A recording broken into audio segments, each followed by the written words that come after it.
Horrific shooting in Las Vegas last night. We've been updating you on this all day. The worst mass shooting in America. Over 200 people injured, many critically. Over 50 dead. 50 confirmed dead. And many in critical condition, fighting right now for their lives. The suspect has been found and shot dead. The suspect's companion, Mary Lou Danley, in custody. We don't know the nature of the shooting, but it was horrific. Joining us now from D.C., Congressman, 7th District Republican Dave Brat. Congressman, tough day. Good to have you. Yeah, just a tragic, horrific day, and so we just pray for everyone. We'll just wait for the news to come in, and then it's just a sad day. So our hearts go out to all the folks out in Nevada. I saw Senator Heller messaging in already. And we have no idea what the nature of the shooting was, other than it was a massacre, a gunman shooting outside of a hotel window, picking people off as they were coming out of the concert. I mean, it's just an unbelievable scene, and you just want to go and enjoy your show with your family, and you got to deal with this. I mean, it's incredible. Yep. Horrible. Let's get to Puerto Rico.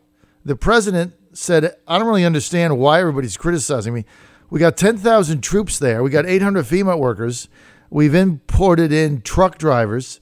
50% of the gas stations are open. 50% of the grocery stores are open. We can't do anything in the short term about their power grid. The president suspended the Jones Act, which I'm in favor of the Jones Act, as you know, protects American workers. He suspended that. He put a 3-star general in charge of logistics. I mean, it's tragic and it's not fast enough, but what else can he do? Right. I mean, it's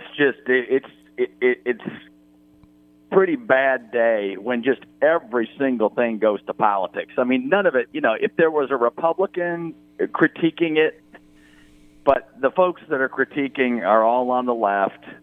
And it's just the same old talking points trying to show that Trump doesn't care, et cetera. The care is seen in the mobile aircraft carriers that are sitting there as hospitals and just the endless pallets of food and water in any other day, right? 50 years ago, for all of human history, in any other era, this would have been a modern miracle like food dropping from heaven, right? And so only today, when you have this Herculean effort, can you have people complain about what otherwise would just be total devastation, right? I mean, all of human history went through this stuff with nothing.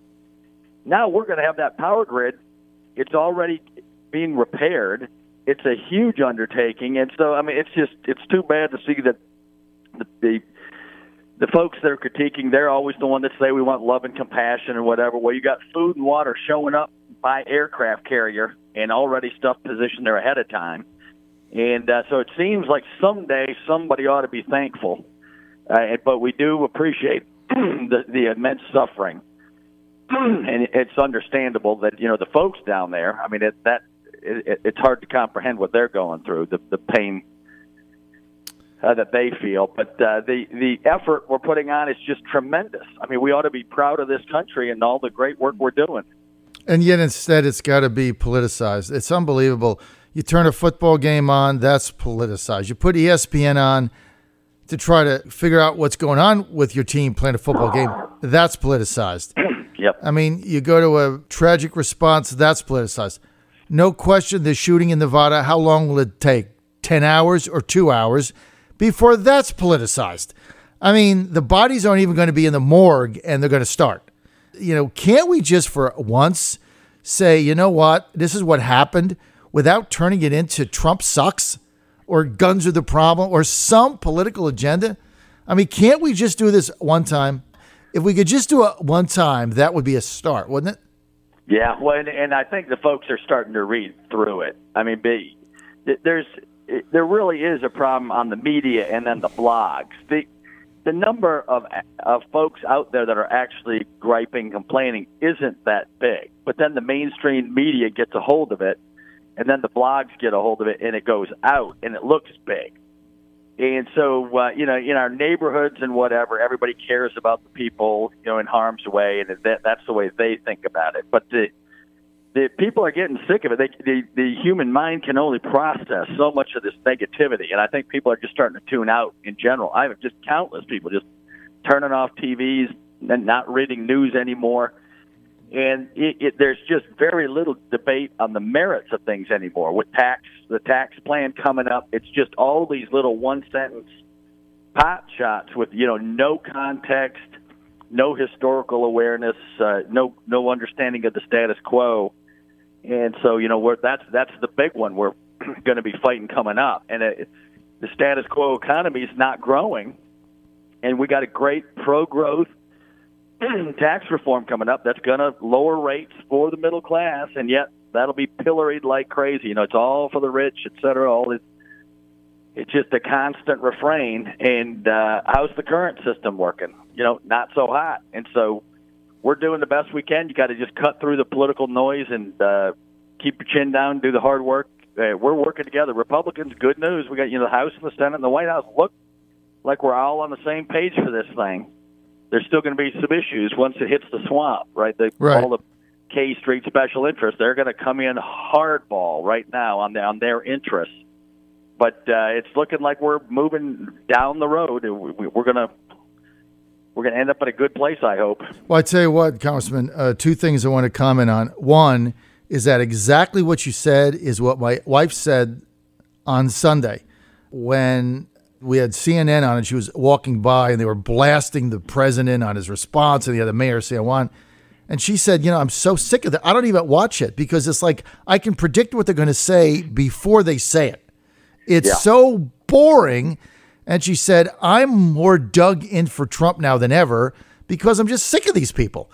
And I don't think that's an uncommon view. I don't. No. I watch all the Sunday shows, because that's the nature of my job. And so Stephanopoulos won the prize for the worst, news yesterday. He was just, it sounded like a Saturday Night Live skit. I think he said he wanted to see the president's personal tax return 10 times in an interview about the U.S. tax code, right? So it's just trivial. His return has little to do with the U.S. economy Nothing. Or the nature of our tax system, and yet the whole segment was just a constant political attack on wanting to see his tax returns, because the left, it doesn't matter. And it's only if you're a Republican, right, and you have some means, right, then Trump gets whacked. Luckily, I don't have any means, so former liberal arts professors don't have the problem. But if you're a Republican, right, if your name is Kennedy or Clinton and you got $2 billion in the foundation, not a question's asked. But if you're a Republican, boy, they want to see every document so they can just go into detail. And so just constant hit pieces. And I think people are seeing it, and they're fed up with it. And the good news is reality, right? The stock markets are up. Business capital investment is up. We're starting to turn the conversation around on education and kids' skills. Right. So there's the good news is reality is starting to bend positive, while the rhetoric is just nasty, and so there's a disconnect, so people have to make up their mind, and I think they're doing it. You know what? That is spot on. It is reality of what has actually happened versus the rhetoric. I love this tax plan. I think if we can get it done, you're going to see the economy explode, and if we can get 3.5% growth sustained like we have in the past 2 quarters, it's going to drive the deficit down by $1 trillion. It's going to add about $7 trillion in wage growth, combined with the other things he's doing, immigration reform, building a wall, getting rid of all these HB1 visas he has for foreign workers. You get all that stuff in. You're going to have an economic renaissance. But 2 things I want to say, and I want to get your take on it. I know we're short on time with you today, Dave. But, I looked at ours, and I'm a small business owner, and I'm in that, what would be that 20% tax bracket now, so the 75 to 125 area. Well, we'd save $1,050, my family, right?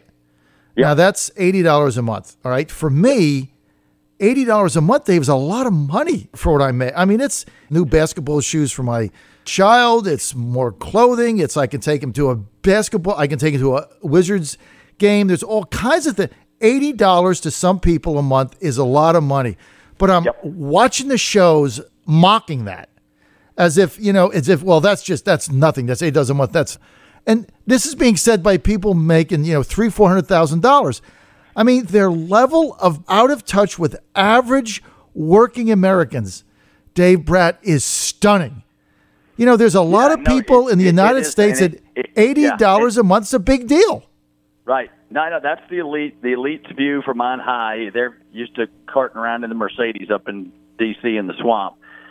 And then just say the number you just had, right? You're getting $100 a month more in your pocket. Well, that's great news. But that's even way more important is something we can't conceptualize because we haven't seen it.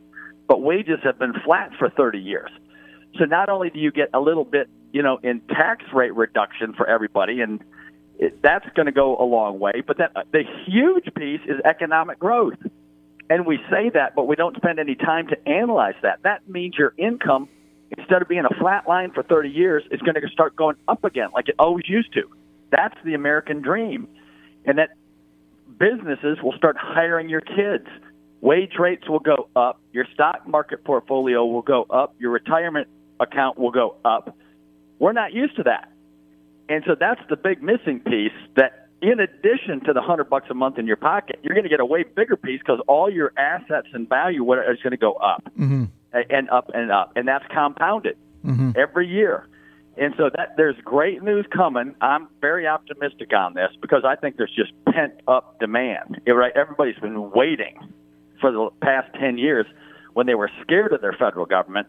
Now business is no longer scared of their federal government, and it's like, wow, let's go do business and train in the kids.